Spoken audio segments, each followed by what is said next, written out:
off the back of this though, there's been some really upsetting, I think somewhat coverage and opinions regarding this whole issue. One in particular was vis-a-vis Zalika, aka Zeze Millz, who decided to call out people being insensitive about the Ghetts news. So this is a confusing video because I get the feeling she's probably talking about Bouncer directly, right? This is from the Shade Borough. By the way, the Shade Borough, unblock me, man. Stop being fucking lame. Stop being fucking uncool. Stop being unfunny, right? I made a little joke. It didn't land, but unblock, man. You know, get me, unblock me. But regardless, big up the Shade Borough.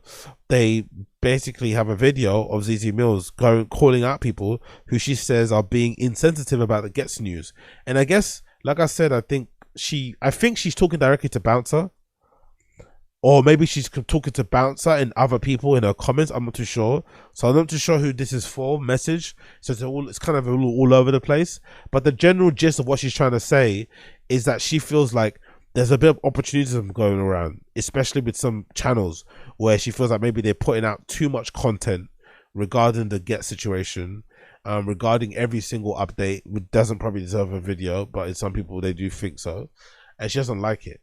And she's kind of getting her panties in a twist about people doing things that in a way that she doesn't like, which I think is a bit whatever. But all in all, I feel like she's trying her best to, I guess, maybe quell some of the pitchforks, to lessen some of the vitriol online against Ghetts.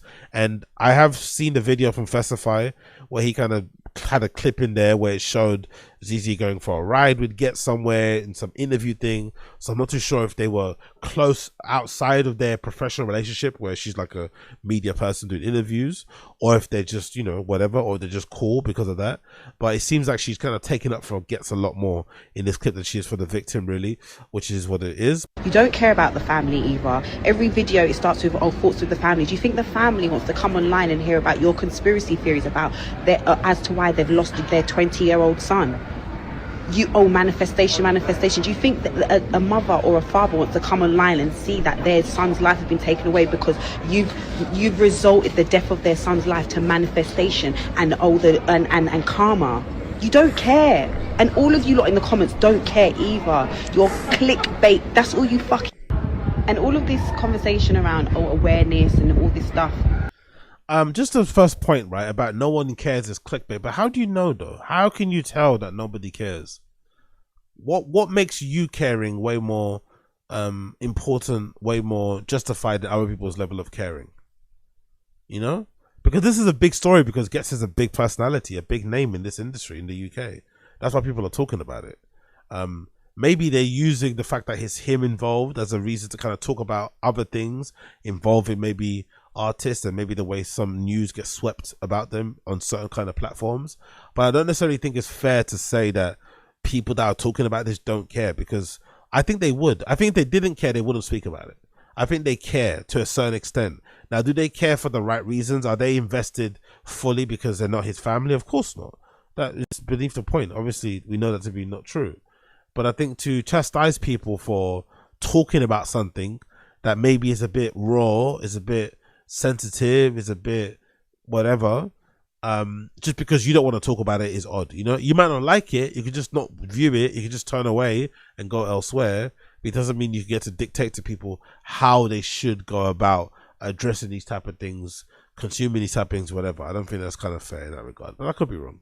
The awareness is, you spoke about the situation, it's a sad situation, this is a lesson to be learned, this is unfortunate. That is awareness. Every video after that is nothing to do with awareness.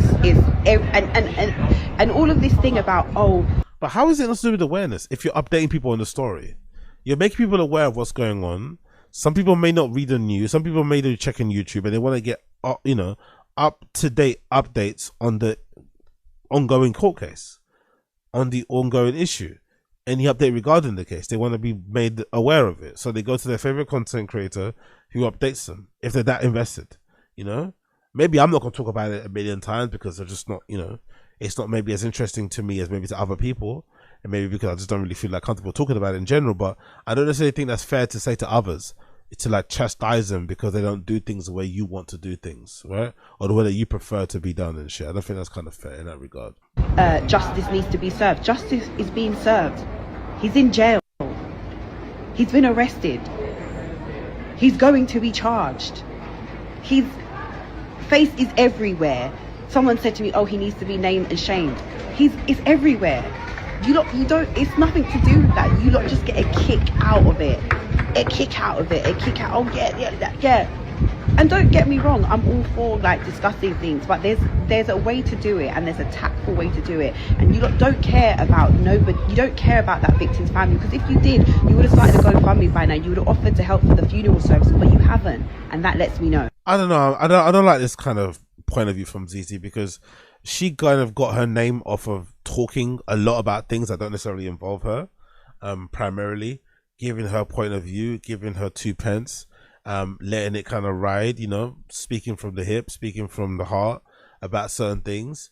And certain things, I'm assuming there must be some stories in her history, in her past, that she kind of jumped on to kind of, you know, ride the algo wave, to kind of get herself out there. It was maybe a just reason to kind of speak about it, maybe something she had personal experience with, but she jumped on kind of reporting about it or having an opinion on it in order to kind of boost her own profile. So I don't think necessarily that's a new thing.